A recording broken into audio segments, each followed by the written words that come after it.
namna gani alienda kutuandalia Yesu.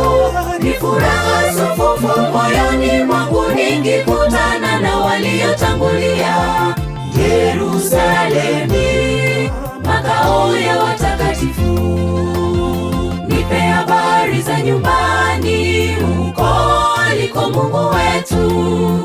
Mapambo yake namna gani alienda kutuandalia Yesu.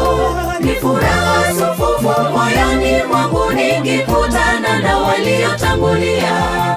Yerusalemu, makao ya watakatifu.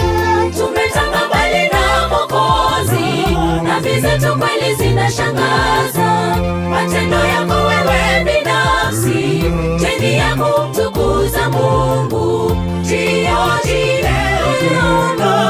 Usikose makao mema, usikose makao mema. Tumetanga mbali na Mwokozi, nafsi zetu kweli zinashangaza. Matendo yako wewe binafsi, cheni ya kumtukuza Mungu. Usikose makao mema, usikose makao mema.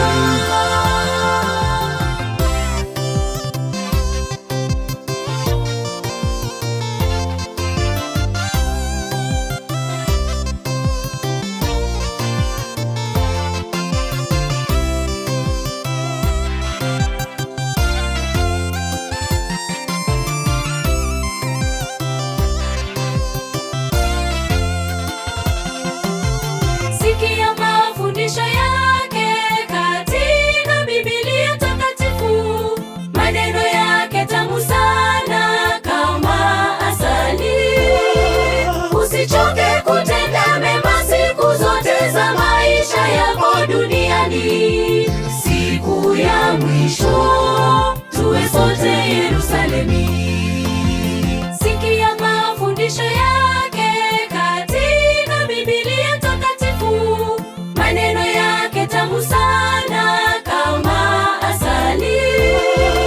Usichoke kutenda mema siku zote za maisha yako duniani. Siku ya mwisho tuwe sote Yerusalemu. Tumetanga mbali na Mwokozi, nafsi zetu kweli zinashangaza.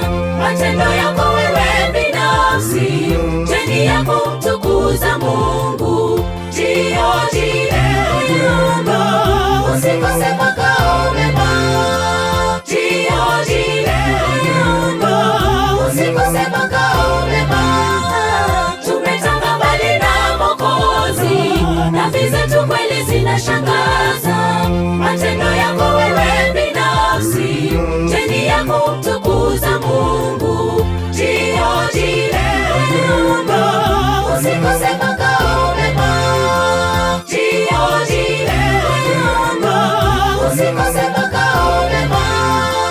Tumetanga mbali na Mwokozi, nafsi zetu kweli zinashangaza. Matendo yako wewe binafsi, cheni ya kumtukuza Mungu. Usikose makao mema, usikose makao mema. Tumetanga mbali na Mwokozi, nafsi zetu kweli zinashangaza.